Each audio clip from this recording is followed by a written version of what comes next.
Christmas চলে গেল, new ইয়ার্সও চলে গেল, কিন্তু দিল্লি থেকে ঠান্ডা কিছুতেই যাচ্ছে না। এখনো কেমন হাড় কাঁপানো শীত রয়েছে। তাই ইচ্ছে করলো প্লাম কেক খেতে।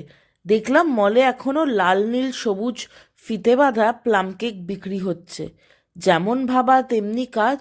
ও বাবা, খুলতে গিয়ে কেরম নাকানি চোবানি খাচ্ছি। কিন্তু কেকটা অসাধারণ খেতে ছিল। একদম রিচ প্লাম কেক, সাথে অনেক ড্রাই ফ্রুটস ছিল, যেরকম ছোট ছোট টুটি ফ্রুটি, বেরিজ, অনেক কিছু।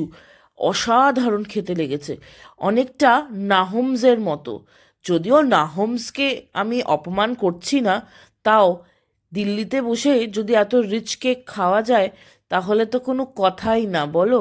এই দেখো, পিসগুলো কিরকম সফট অ্যান্ড ময়েস্ট, আর সাথে এত এত ড্রাই ফ্রুটস। উফ, ব্যাপক খেতে ছিল।